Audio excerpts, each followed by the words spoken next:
السلام علیکم ویورز، میں ہوں سیف کاظمی۔ اسٹریٹجک انسائٹ کے اس ایپیسوڈ میں آئی ویلکم یو۔ آج ہم بات کریں گے 12 مارچ 2021 کو ایک تنظیم جس کا ایک پہلا اجلاس ہوا، دا کوڈز۔ اس کے اندر امریکہ، بھارت، جاپان اور آسٹریلیا شامل ہیں۔ دا کوڈ ہے کیا، پوچھتے ہیں ڈاکٹر صاحب سے۔ السلام علیکم ڈاکٹر صاحب۔ ڈاکٹر صاحب، کیا مقصد ہے کوڈ کا، کیا ہے یہ؟ بیسیکلی ایک انٹرنیشنل تنظیم ہے جس میں زیادہ امریکہ is like a world power gathering سب ریجنل پاورز اراؤنڈ ہے، جاپان، آسٹریلیا، انڈیا۔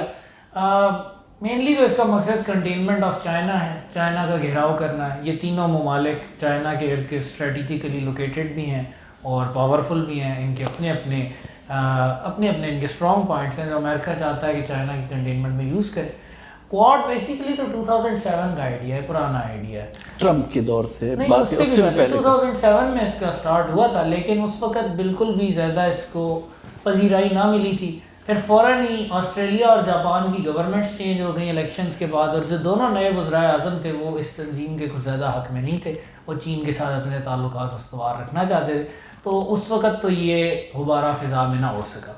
پھر ٹرمپ نے اپنے دور میں اس تنظیم کو کچھ جلا بخشنے کی کوشش کی اور ایک بار پھر کوڈ کو آرگنائز کرنے کی کوشش کی، اور اب انہی کوششوں کے سلسلے میں اب کوڈ کی پہلی سمٹ کانفرنس ہوئی ہے 12 مارچ کو، finally this is the first time ever. تو پہلے فارن منسٹر لیول پر تو کانفرنس ہو چکی ہے، لیکن اتنی بڑی کانفرنس پہلی بار۔ ڈاکٹر صاحب، کوڈ کی کانفرنس کا مقصد جو تھا وہ اس میں یہی تھا، چاروں جو سربراہان ہیں وہ بیٹھیں گے اور بات کریں گے، اور آپ کہہ رہے ہیں چائنا کی کنٹینمنٹ پہ بات ہو رہی ہے۔ یہ چاروں ملک انکلوڈنگ امریکہ ٹریڈ میں تو شامل ہیں چائنا کے ساتھ، تو اس کی کیا امپیکٹ آئے گا؟ یہ کیا کریں گے آپس میں بیٹھ کے؟ خطے پر اس کے کیا اثرات ہوں گے؟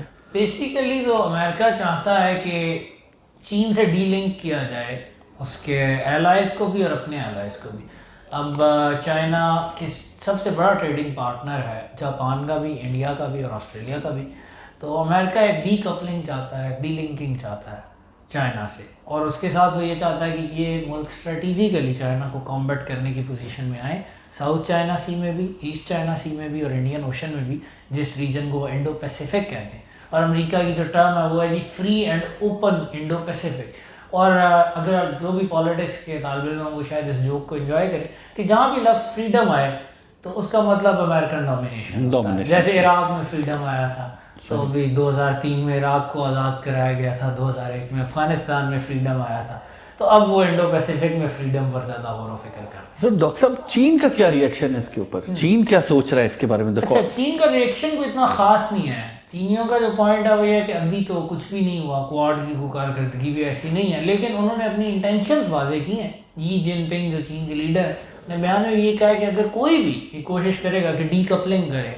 یا سپلائی چینز ڈسرپٹ کرے یا بیسیکلی اسٹرینجمنٹ یا آئسولیشن کاز کرے، یعنی چین کو آئسولیٹ کرنے کی ایک کوشش نظر آتی ہے کہ جاپان، انڈیا، آسٹریلیا اپنے اکنامک ایسپیکٹس چین سے علیحدہ کریں، تو چین نے کہا کہ اگر آپ اس طرح کی کوشش کریں گے تو اس کا نتیجہ کیا ہوگا؟ کانفرنٹریشن ہوگا، آپ جنگ کی طرف جا رہے ہیں، ہمارے ساتھ تصادم کی طرف جا رہے ہیں، آپ کوآپریشن کی طرف نہیں چاہ رہے۔ تو چین نے اسٹیٹمنٹ دی، اس کا پوائنٹ بیسیکلی ہے کہ ہم تو چاہتے ہیں اکانومی انٹر ریلیٹڈ ہو، اکنامک لنکیجز بنے، ہم کوآپریشن چاہ رہے ہیں، لیکن آپ جو یہ کر رہے ہیں اور یہ کوڈ ٹائپ تنظیموں کو بڑھوتری دے کر جو آپ کوشش کر رہے ہیں وہ یہ ہے کہ آپ کانفرنٹریشن کی طرف جا رہے ہیں، کریٹ کر رہے ہیں، خطے میں مزید خطرات لاحق کر رہے ہیں، گلوبلی خطرات لاحق کر رہے ہیں۔ ڈاکٹر صاحب، ایک اور بڑا تھا کہ یہ جو کوئی اور ملک ہیں کوڈز میں شامل ہو سکتے ہیں کیا؟ کوئی اس طرف بھی کارکردگی ہے؟ دیکھیے بیسیکلی اب اگر آپ نے چین کو گھیرے میں لینا ہے تو جیوگرافیکلی جو اس علاقے میں دو اور ملک انتہائی امپورٹنٹ نظر آتے ہیں۔ ایک تو آبویسلی ساؤتھ کوریا، بڑی اکنامک پاور ہے، امریکہ کا بڑا پرانا ایلائی ہے، ملیٹریلی بھی اسٹرانگ نیشن ہے، تو کوشش ہو رہی ہے کہ اس کو شامل کر کے کوڈ پلس بنایا جائے۔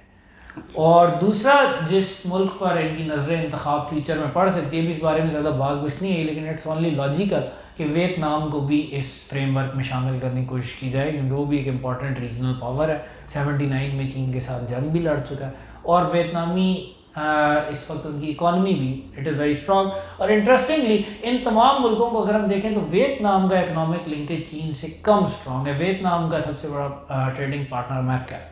اچھا، ویتنام پہ امریکی پریشر اسی وجہ سے مطلب ہو سکتا ہے کہ وہ ویتنام کو بھی شامل کرنے کی فیوچر میں کوشش کریں۔ اس وقت ان کا زیادہ فوکس یہ ہے کہ کوڈ پلس بنا کر ساؤتھ کوریا کو اس میں شامل کیا جائے۔ پاکستان پہ اس کے کیا اثرات ہوں گے ڈاکٹر صاحب؟ ہم تو ہمیشہ سے یو ایس ایل آئی رہے ہیں۔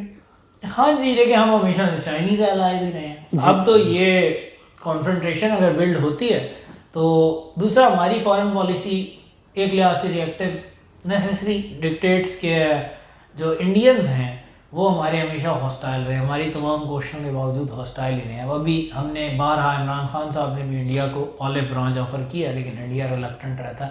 انڈیا کا پاکستان کے خلاف ہمیشہ ایک بیلیگرنٹ سٹانس رہتا ہے, تو یوزلی پھر ہم اس کو کاؤنٹر بیلنس کرتے ہیں. تو اگر انڈیا کواد ٹائپ تنظیم کے تحت امریکہ کے حاشیہ برداروں میں شامل ہو جاتا ہے اور چین کے خلاف ایکٹیولی کارروائیاں شروع کر دیتا ہے تو پاکستان پھر چین کے لیے زیادہ امپورٹنٹ ہو جائے گا. سی پیک بھی چین کے لیے زیادہ امپورٹنٹ ہو جائے گا, کیونکہ کواد کا تو مقصد یہ ہے کہ انڈو پیسیفک میں امریکی اور امریکی ایلائز کی ٹھیکیداری قائم کی جائے.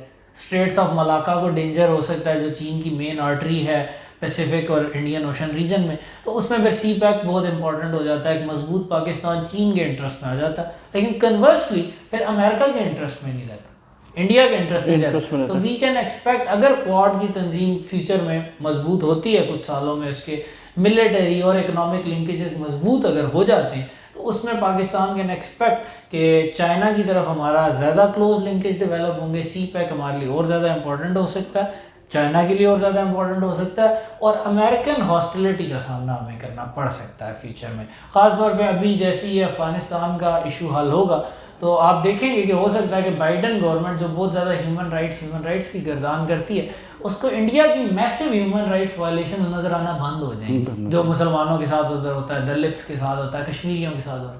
لیکن پاکستان کا وہ آتے ہیں نا اپنی آنکھ کا شیطیر بھی نظر نہیں آتا, دوسری کی تنکا بھی نظر آ جاتا ہے, تو پاکستان کا تنکا بھی نظر آئے گا. اکا دکا چھوٹے موٹے واقعات جو کروڑوں کی آبادی والے ملک میں ہوتے ہیں ان کی بیس پر پاکستان کو انڈر پریشر ہیومن رائٹس کی طرف سے کرنے کی کوشش بھی نظر آ سکتی ہے. تو آٹومیٹکلی پاکستان اس بلاک کا حصہ ہوگا جس میں چین, یہ ہو سکتا ہے. پاکستان کے لیے تو الٹیمیٹلی پالیسی بہتر رہے گی کہ ہم لوگ بڑی طاقتوں کے اس میں نہ آئیں, لیکن یہ ہے کہ نیوٹرل رہنا بہتر رہے گا ایک حد تک.